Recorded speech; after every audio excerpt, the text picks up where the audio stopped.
So my friends, we continue to monitor the news and events on the front lines of Ukraine and Russia. And today Ukrainian President Zelensky stated that the two rockets that were fired at Kryvyi Rih yesterday, hitting residential buildings, were launched from the city of Dzhankoi, located in the territory of the temporarily occupied Crimea. За попередніми даними наших військових, ці дві ракети по Кривому Рогу, вони були випущені з території тимчасово окупованого Криму з району міста Джанкой. І це знов і знов доводить, що для безпеки наших міст, для захисту нормального життя українців, українок, наших дітей потрібно, щоб у наших військових було достатньо далекобійної зброї, достатньо засобів ураження терористів. Санкційний тиск світу проти Росії заслуговує на суттєве збільшення. As per all official reports, there have been 6 fatalities and 75 injured as of the current moment.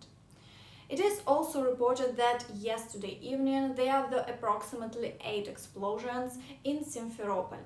Details are still scarce, but the Russians immediately halted traffic on the Crimean Bridge, and today it has been closed again. And before we move on to the Frontlines update, I kindly ask you to like, subscribe to the channel and hit the bell icon to stay updated on all the latest news. And now let's start briefly look at the situation on the front line, starting with the Vuhledar direction. Yesterday there was a lot of conflicts information regarding Staromayorsk. The occupiers officially claimed that the village had returned under their control. However, today we can see that the occupiers are shelling the village, indicating that Ukrainian forces are still present there, and the occupiers are targeting the village to eliminate Ukrainian units, and we are currently waiting to see how this situation unfolds. In the Zaporizhia direction, there are intense artillery duels taking place. The geolocation map indicates that the occupiers still have control over Robotyne and Novoprokopivka. It's possible that the occupiers may have managed to regain their previously lost positions, but however we are waiting for official confirmation to verify the situation on the ground. And according to British intelligence, the Russian army is facing a series of problems in the southern front. It is reported that near Orikhovo, Ukrainian forces are advancing on positions held by the 58th Combined Arms Army of Russia, which is currently exhausted after over 8 weeks of intense fighting.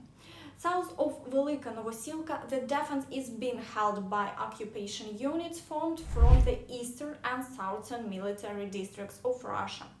The intelligence suggests that this situation is causing coordination issues among the Russian occupiers. The 5th Combined Arms Army of Russia's units are likely under significant pressure and are seeking rotation from the front line as per the agency's information. And in the Kherson direction, the occupiers continue to heavily shell the entire front line. However, there are no offensive actions being conducted and the front line remains unchanged. In the Avdiivka direction, the occupiers received a strong response from the Ukrainian armed forces in the area near the city, causing them to quiet down, and there are no reports of shelling. However, further south, they continue their attacks on Marinka and the settlement of Pobeda, and shelling up to 10 kilometers deep into Ukrainian territory persists. Nevertheless, there have been no changes along the front line in the past 24 hours. And in Bakhmut direction, the situation remains challenging as advances on both the northern and southern flanks of Bakhmut are proven difficult. The occupiers have heavily reinforced their positions to maintain their defense, leading to active artillery exchanges. But the Ukrainian armed forces are actively countering these actions to prevent the occupiers from regaining control over Klishchiivka. However, there have been no changes along the front line in the past 24 hours. And in the Kreminna and Siversk area, the shelling continues unabated, but the occupiers have refrained from launching offensive actions. However, they continue to amass military equipment closer to the front line, raising concerns about potential new attacks in the near future.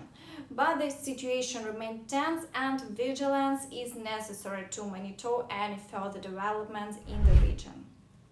In the Svatove area, the occupiers continue their attempts to advance towards Berestove, but they haven't achieved any success in the past 24 hours, and the Ukrainian armed forces have successfully repelled all attacks, and the front line remains unchanged. In the Dvorichne area, there are ongoing artillery shelling incidents, but for now there haven't been any offensive actions. However, there is a high probability that further attacks may occur in this region. Despite the Russians' attempts to advance, the overall front line remains stable, and there have been no major changes to the global front line for an extended period of time. As the situation on the front line continues, there are also intriguing developments in Russia. According to reports from Russian Telegram channels, a drone once again managed to enter Moscow city. Near one of the towers, witnesses reported seeing smoke and hearing the sound of an explosion, indicating that the drone hit its target. The targeted tower is reportedly the location of the offices of the Russian Ministry of Economic Development.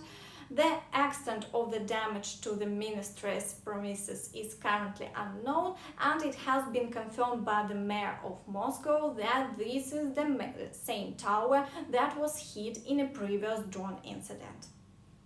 And the news from Russia doesn't end there.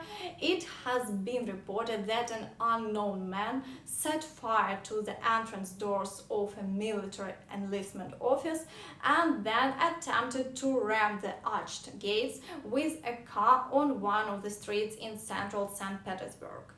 The incident was reported on July 21st by the press service of the Central District Administration, and according to preliminary information, the man set fire to the entrance doors of the enlistment office and later tried to crash through the arched gates with a car. The fire affected a small area of the building, but it was quickly extinguished, and the damage to the enlistment office was assessed as minor, according to the press service statement. And today, in the early hours of the morning, there was an atom attack by the Ukrainian armed forces on 3 naval unmanned boats toward the patrol ships Serhiy Kotov and Vasily Bykov of the Black Sea Fleet, which were carrying out navigation control tasks in the southwestern part of the Black Sea. Unfortunately, during their defense against the attack, all 3 unmanned boats were destroyed by fire from the standard armament of the Russian ships. However, the patrol ships themselves sustained no damage and continued to carry out their duties in the Black Sea without losing their combat capability. And according to the Financial Times, the United States has reached agreements with Bulgaria and South Korea for the supply of 155mm ammunition to Ukraine. Officials cited by the publication state that the US has already sealed deals with Bulgaria and South Korea for the provision of munitions to Ukraine and is currently in negotiations with Japan on the same purpose. The Biden administration has been aware of Ukraine's depleted ammunition reserves for several months and has intensified efforts to deliver the munitions to Kyiv. The focus of the US efforts is to supply a greater quantity of 155mm projectiles, and the goal is to increase supplies through international allies in the short term and also by ramping up production in the US over the next 2 years. And that's all for now. Thank you for watching and see you next time. Bye bye.